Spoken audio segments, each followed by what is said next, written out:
Imagine walking into a toy store and seeing a simple toy selling for $20. It may look like ordinary plastic, but behind that price is an entire economic machine involving factories, shipping, marketing, retailers, and psychology. The surprising part is that the plastic inside the box may cost only a small portion of the final price. The rest of the money travels through designers, factories, warehouses, transportation companies, retailers, and marketing. Every successful toy starts with an idea. A designer asks a simple question: what would children actually want to play with? From that idea, sketches, concepts, characters, and completely new products begin to take shape. Once the idea exists, designers turn it into something physical.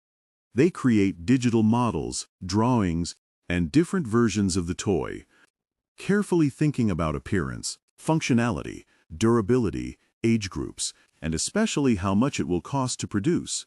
Before mass production begins, the company creates prototypes. Designers and engineers examine these early versions, searching for weaknesses and improvements. A prototype can reveal problems that would become extremely expensive if discovered after millions of toys were manufactured. Safety testing is another critical step. Engineers test whether the toy can survive normal use and whether its materials and parts are safe. For children's products, one small design mistake can create serious financial and reputational consequences. Once the design is approved, production begins. Factories transform raw materials into thousands or even millions of identical toys. At this stage, efficiency becomes extremely important because even a tiny cost difference multiplied across millions of units can become enormous. Imagine producing one toy costs $4. That doesn't mean the company makes $16 when it sells for $20. Manufacturing is only one part of the total cost structure, and many additional expenses still have to be paid. After production, the toy needs packaging.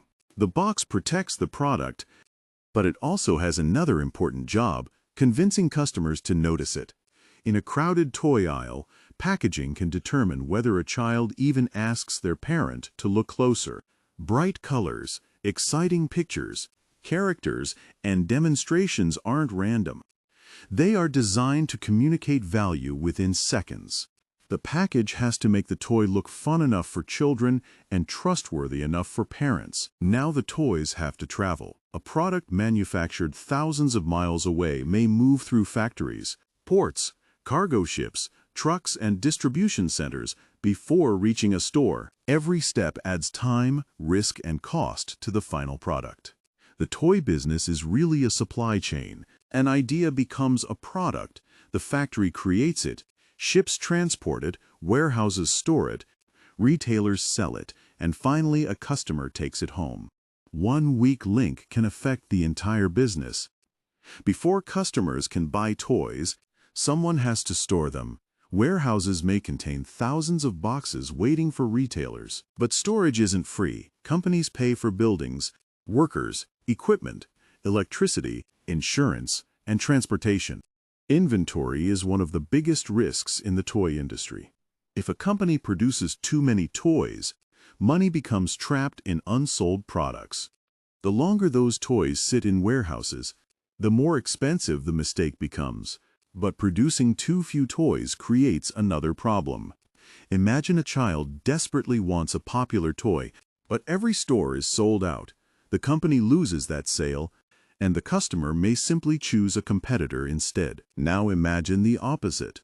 The company produces far too many toys, but demand disappears. Warehouses become crowded, retailers stop ordering, and eventually the company may have to sell the remaining inventory at huge discounts. Here's where toy economics becomes different from many other industries. Children often create the demand. A child sees a colorful toy, imagines playing with it, and suddenly that product becomes much more valuable in their mind. But there's a twist: the child usually doesn't pay. The parent does. That means toy companies have to satisfy two different customers at once: the child who wants excitement and the parent who cares about price and value. Children may care about characters, colors, and fun. Parents may care about safety, durability, educational value, and price. Successful toy companies understand both perspectives and design products that can satisfy the emotional buyer and the financial buyer. Marketing tries to create excitement before the purchase happens. A child might see a toy in a commercial, video, store display, or online content. The goal is simple: make the child remember the product when they enter the store. Parents receive a different message. Instead of just excitement, marketing may emphasize quality, learning, safety, creativity, or durability. The company wants the parent to feel that buying the toy is a reasonable decision. Eventually, the toy reaches a retail store. The retailer provides the physical space, employees, shelves, checkout system, and customer experience. But the store doesn't keep every dollar from the sale. It needs its own margin to stay profitable. If a toy sells for $20, the manufacturer doesn't necessarily receive $20. The retailer bought the product at a lower price and keeps part of the difference to cover its expenses and earn a profit. Now imagine putting a famous character on that toy. Suddenly, customers may recognize it instantly. The company no longer has to convince everyone that the character is interesting because millions of people may already know and love it. But famous characters aren't free to use. Toy companies may need licensing agreements with the owners of movies, games, characters, or entertainment brands. That can add costs, but it can also provide enormous marketing power. Brand recognition changes consumer behavior. A child may ignore an unknown figure, but immediately reach for a familiar character. The product may have similar manufacturing costs, but the recognized brand can create dramatically higher perceived value. The biggest brands don't stop with one toy. A successful character can become a franchise involving toys, movies, TV shows, games, books, clothing, and collectibles. One successful idea can therefore generate revenue across many different industries. Collecting is another powerful strategy. Instead of creating one toy, companies may release an entire series. Once a child owns one figure, they discover more characters, creating a natural reason to return and purchase additional products. This changes the economics completely. The company isn't thinking only about one sale. It's thinking about repeat purchases. A customer who buys 10 products over several years can be far more valuable than someone who buys just one. Businesses call this customer lifetime value. The goal is to build a brand customers return to repeatedly. If children grow attached to a particular toy universe, every new product can become another opportunity for revenue. Toy companies also create different price levels. There might be a basic version for $10, a larger version for $25, and a premium playset costing $50 or even $100. This strategy allows companies to sell to families with different budgets. A customer looking for an inexpensive gift has one option, while a dedicated fan or collector can choose a much more expensive version. But children's interests can change incredibly fast. A toy that seems unstoppable today may become irrelevant next year. New characters, games, movies, and trends constantly compete for attention, creating enormous uncertainty for toy companies. When a toy loses popularity, retailers may stop ordering it. Shelves fill with products nobody wants, and the company may have to reduce prices. What once looked like a successful product can quickly become an expensive inventory problem. Discounts help companies turn unwanted inventory back into cash. A toy originally priced at $20 might eventually sell for $10, $5, or even less. The company may accept a smaller profit or even a loss to clear the shelves. This is why revenue can be misleading. A toy company might generate hundreds of millions in sales, but manufacturing, shipping, salaries, advertising, licensing, warehouses, returns, and retailer costs can consume a large portion of that money. Advertising is essential because even a great toy can fail if nobody knows it exists. Companies use television, websites, social media, online videos, store displays, and other channels to get their products in front of potential customers. And toys aren't only competing against other toys anymore. Children have smartphones, video games, streaming platforms, sports, apps, and countless forms of entertainment. Every toy has to compete for a limited amount of attention. That's why some toy companies build entire entertainment ecosystems. A character might appear in a toy, an animated show, a video game, and online content. Each experience reinforces the others and keeps the brand in the customer's mind. Then comes the most important period for many toy businesses, the holiday shopping season. Demand can increase dramatically, which means companies must carefully plan manufacturing, transportation, warehouses, and retail inventory months in advance.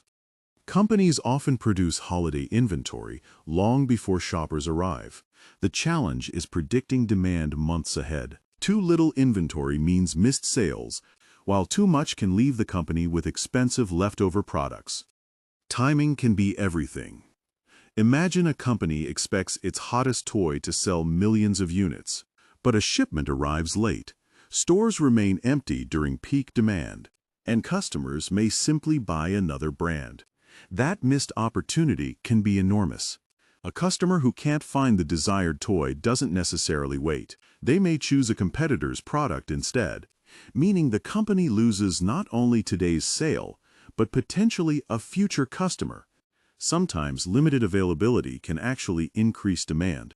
When customers believe a toy might disappear, the product can feel more valuable. Scarcity creates urgency, especially when the product is collectible or highly desirable. Limited edition toys take this idea even further. Companies can create special versions that appeal to collectors. Because supply is restricted, customers may be willing to pay much more than they would for an ordinary version. Imagine you're running the toy company. You must choose which products deserve millions of dollars in investment. Every decision is a prediction about what children and parents will want months or even years into the future. A cheap toy may have excellent manufacturing economics but still fail commercially. If customers don't recognize it or feel emotionally connected to it, the company may struggle to generate enough demand. A licensed character creates the opposite situation. The product may cost more because of royalties, but recognition can dramatically increase demand. Customers already know the character, reducing the difficulty of building awareness. Creating an original character can be even more valuable if it succeeds. The company owns the brand and can potentially expand it into many products. But the risk is much higher because nobody knows whether customers will care. This is the fundamental gamble of the toy industry. Companies invest money today based on predictions about tomorrow's popularity. Sometimes the prediction creates a hit. Other times, millions of dollars can end up sitting inside warehouses. But when the prediction is right, something extraordinary happens. A simple toy can become a franchise. Suddenly, the company isn't selling one object anymore. It is selling an entire world that customers can continue buying into.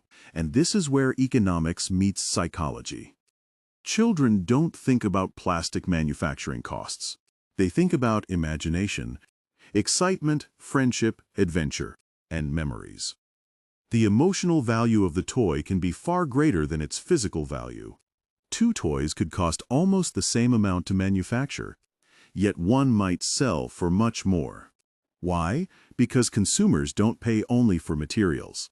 They pay for design, branding, experience, scarcity, characters, and most importantly, perceived value. So the complete journey looks like this. An idea becomes a design, the design becomes a product. Factories manufacture it, ships transport it, warehouses store it, retailers sell it, and finally, a parent purchases it for a child. Every colorful toy on a shelf represents a much larger business system. Behind that small box are designers, engineers, factory workers, marketers, truck drivers, retailers, executives, and thousands of economic decisions. That's the hidden business behind toys. What looks like a simple plastic object is actually the final product of a complex global system involving manufacturing, logistics, finance, marketing, psychology, entertainment, and retail. The most successful toy companies don't simply manufacture products.